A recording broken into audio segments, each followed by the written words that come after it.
Recht herzlich willkommen zum neuen Video hier bei Berghun. Heute geht es nochmal um die Bikepacking-Ausrüstung fürs Mountainbike. Ich hatte dazu schon mal ein ganz ausführliches Video gemacht. Heute zeige ich euch bloß die Unterschiede verglichen zum letzten Mal, was ich noch geändert bzw. optimiert habe nach der letzten Tour, wo ich gesagt habe, da war ich noch nicht ganz zufrieden. Also schauen wir uns die ganzen Sachen jetzt im Detail an und nicht vergessen, alles was ich hier erzähle, ist nur natürlich meine persönliche Meinung. Wir haben uns auch alle Teile hier selber gekauft. Das Video ist von niemandem gesponsert. Und damit viel Spaß mit diesem Video.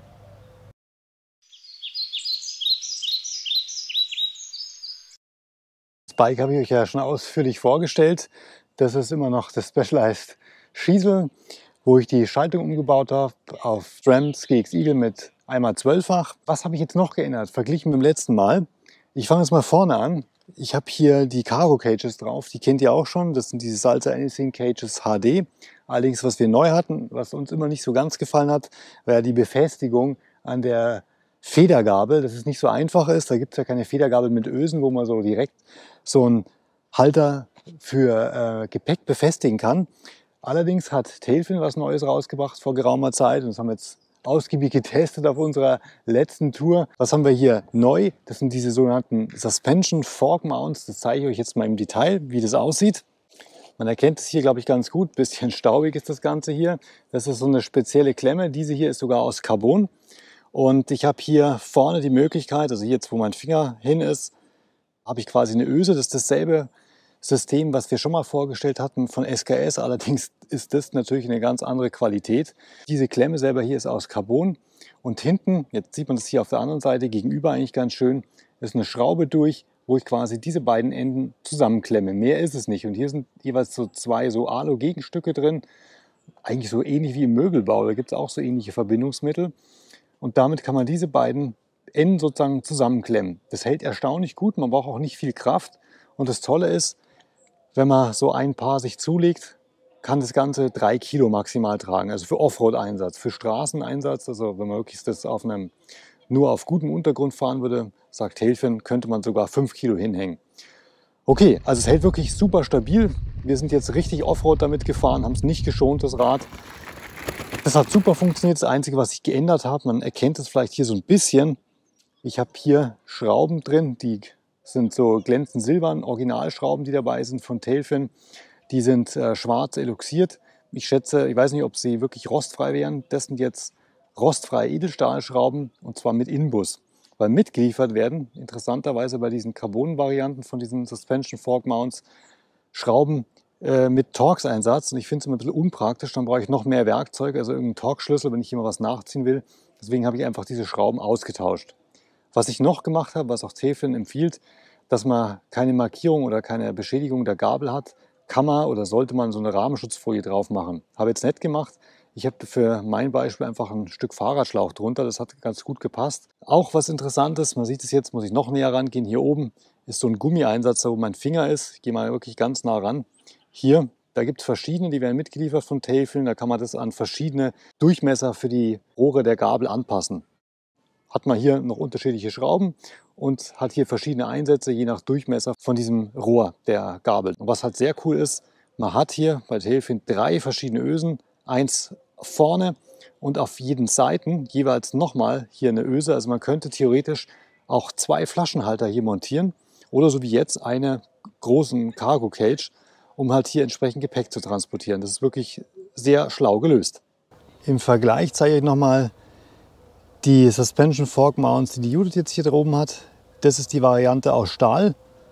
Die funktioniert ganz genauso, sieht halt optisch ein bisschen anders aus. Und wir wollten einfach mal beide im Vergleich testen, um zu sehen, was würde uns denn jetzt besser gefallen auf Dauer. Und wir sind uns fast schlüssig, dass wir sagen, im Prinzip die reichen völlig, die aus Stahl, die Carbon müssen nicht sein, auch wenn die noch mal ein paar Gramm leichter sind. Nämlich die sind dann doch noch mal spürbar günstiger hier aus Stahl und sie sind eben von der Stabilität her genauso stabil. Ja, was ich noch geändert habe, sind die Riemen. Das seht ihr auch. Jetzt habe ich diese Fix Plus Riemen verwendet. Was ich euch noch zeigen kann, sehr schick. Das sind jetzt neue Packsäcke. Die sind in dem Beispiel von Black Huron. Das ist ein kleiner Radladen, wenn ihr so wollt, aus Süddeutschland. Die sind maßgefertigt, da passt jetzt speziell mein Schlafsack rein, beziehungsweise meine Isomatte kommt hier rein. Dann habe ich hier vorne diese Ösen drauf, dann kann ich den Riemen da durchfädeln, mache jetzt nicht. Ich blende ein Foto ein, dann seht ihr das nochmal, wie das montiert aussieht. Funktioniert super und hält perfekt. Die sehen zwar riesengroß aus, wenn man sich das jetzt mal auch von oben anguckt, baut durchaus ziemlich auf, aber das macht nichts. Damit habe ich meinen warmen Schlafsack auch für die Berge und keine Probleme, wenn ich mal eben auch bei kühlerem Wetter unterwegs bin. Zum Vergleich, Judith verwendet noch diese Packsäcke, die habt ihr letztes Mal bei mir im Video gesehen, diese gelben. Die sind in dem Beispiel jetzt von Freelufts, das ist eine Eigenmarke von Globetrotter. Diese haben den Vorteil, dass sie ein bisschen oval sind, verglichen mit den runden von Ortlieb. Dadurch kann man sie ein bisschen besser hier komprimieren. Allerdings muss man es ehrlicherweise sagen, die Qualität ist so okay. Also für ein paar Wochen oder wenn man es nicht zu hart rannimmt, dann geht schon. Wo wir einfach Bedenken hatten, wenn du irgendwo mal hängen bleibst, dass man sieht schon hier, zieht es ein paar Fäden. Das wird nicht allzu lange halten. Mir sind auch solche Säcke schon kaputt gegangen nach Natur. Also die halten nicht sehr lange, während diese hier richtig gut verarbeitet sind. Also die sind doppelt genäht, doppeltes Material. Das ist so ein Cordura, sehr reißfestes Material. Ich bin einige Male irgendwo durch Sträucher durchgefahren. Die sind noch ziemlich staubig, wie man sieht. Also ich habe jetzt nichts geputzt. Wir sind ja noch auf der Tour. Die halten super. Also mit dem bin ich absolut zufrieden. Die sind zwar nicht komplett wasserdicht. Ich habe jetzt innen trotzdem noch mal so ein Dryback verwendet. Also wenn man das aufmacht, das übliche Rollverschluss. Innen habe ich ein anderes Futter mit einer anderen Farbe, dass man auch den Inhalt schön sieht. Und hier drin ist jetzt mein Schlafsack und der ist nochmal in so einem Dryback drin. Aber das ist dann eben so ein ultraleichter, das macht ja auch nichts. Der muss ja nichts aushalten, der muss nur wasserdicht sein. Der ist ja geschützt vor äußeren Einflüssen, aber das Material selber, das fühlt sich wirklich an wie so ein Bergsteiger-Rucksack. Also wirklich sehr, sehr stabil. Okay, nächster Punkt. Schauen wir ein bisschen weiter. Was habe ich noch geändert? Also an der Front eigentlich gar nicht viel, also beziehungsweise gar nichts. Immer noch mein selbst gebaute oder modifizierte Handlebar. Roll, die funktioniert super. Was ich geändert habe, ist, ich habe jetzt kein Tacho mehr dran. Das ist zwar sehr praktisch, wenn man auf der Straße fährt, mag ich es immer ganz gerne. Allerdings habe ich mir jetzt hier eine Halterung drauf gebaut und ihr seht schon hier, das ist ein Navigationsgerät, das ist jetzt das Karoo 2 von Hammerhead. Verwende ich schon jetzt eine ganze Weile, einige Monate und dazu werde ich nochmal ein extra Video machen, wo ich nur das Gerät im Detail vorstelle, wie es sich geschlagen hat hier zum Bikepacking. Nächste Änderung, ihr habt beim letzten Mal hier so eine andere Top-Tube-Bag gesehen. Das ist jetzt der Mac-Tank, ebenfalls von Revelate Design. Verwenden wir auch schon seit vielen Jahren, beziehungsweise Judith verwendet den. Allerdings ist das jetzt eine Version, die man anschrauben kann.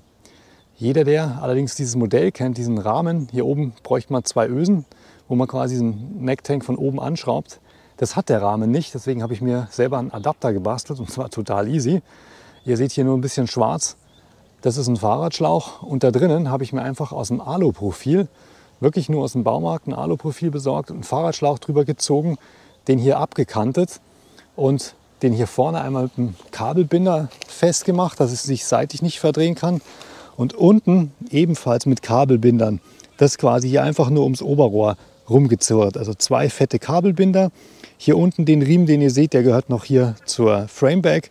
Also hat nichts mit der Top-Tube-Bag zu tun.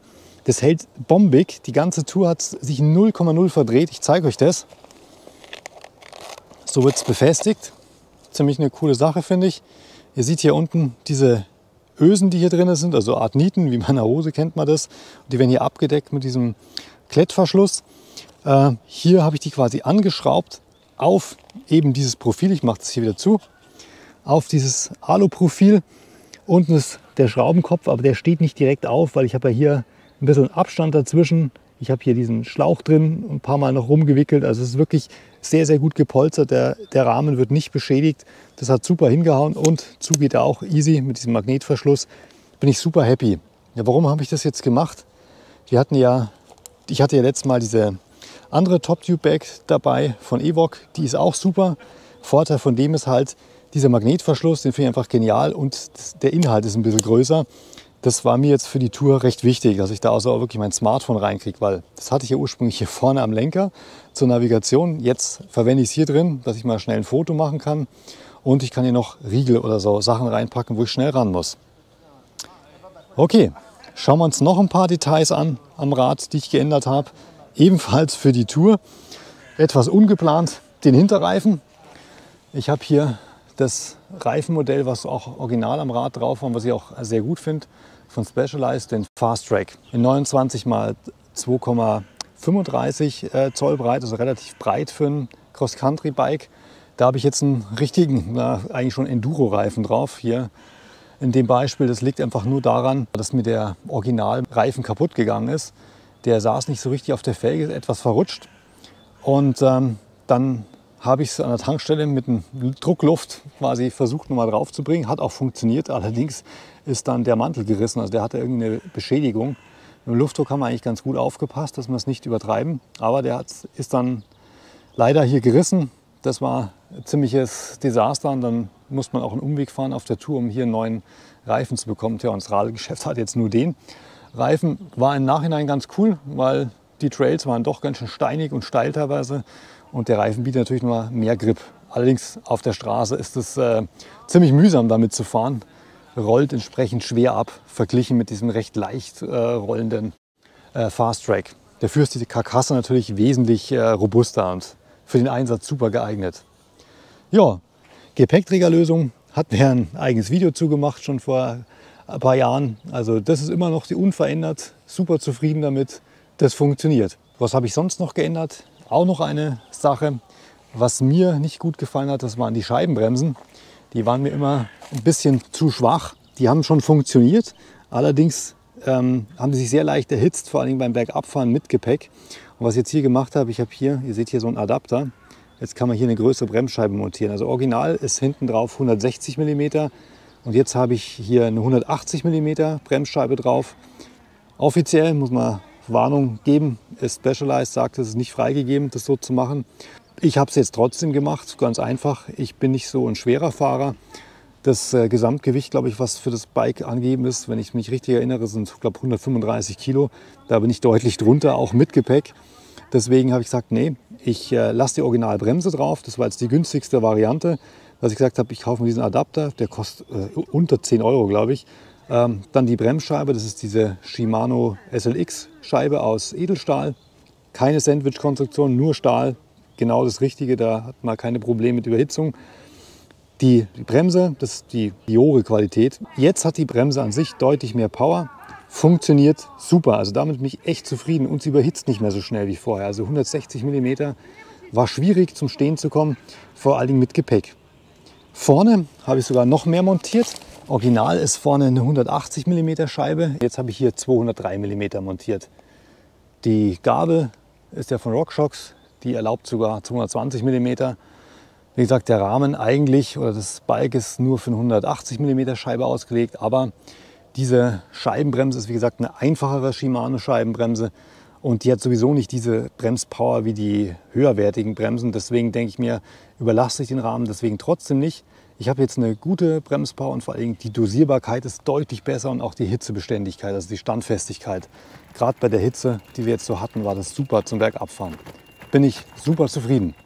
Ja, ich hoffe, das war jetzt für euch ein spannender Einblick nochmal. Also das Updates oder die Updates, die ich hier gemacht habe am Rad, hat sich für mich sehr bewährt und gelohnt. Wo ich noch ein bisschen Überlegen bin für die nächste Tour, die wir so im Kopf haben, ob ich die Reifen lasse, also den Hinterreifen würde ich wieder runternehmen, denke ich mal. Ich denke, ich würde wieder auf die Originalbereifung zurückgehen, einfach weil es leichter rollt und wir tendenziell nicht so extremes Gelände fahren, wo das wirklich nötig ist. Auch wenn es natürlich richtig Spaß macht. Gerade die Offroad-Abschnitte mit so einem groben Profil ist super. Allerdings auf Asphalt rollt man doch deutlich langsamer. Das haben wir echt gemerkt im Vergleich zu Judiths Rad, die noch die normalen Reifen drauf hat. Ja, da würde ich sagen, recht herzlichen Dank fürs Zuschauen. Nicht vergessen, gebt dem Video ein Like. Abonniert unseren Kanal und damit bis zum nächsten Mal. Servus!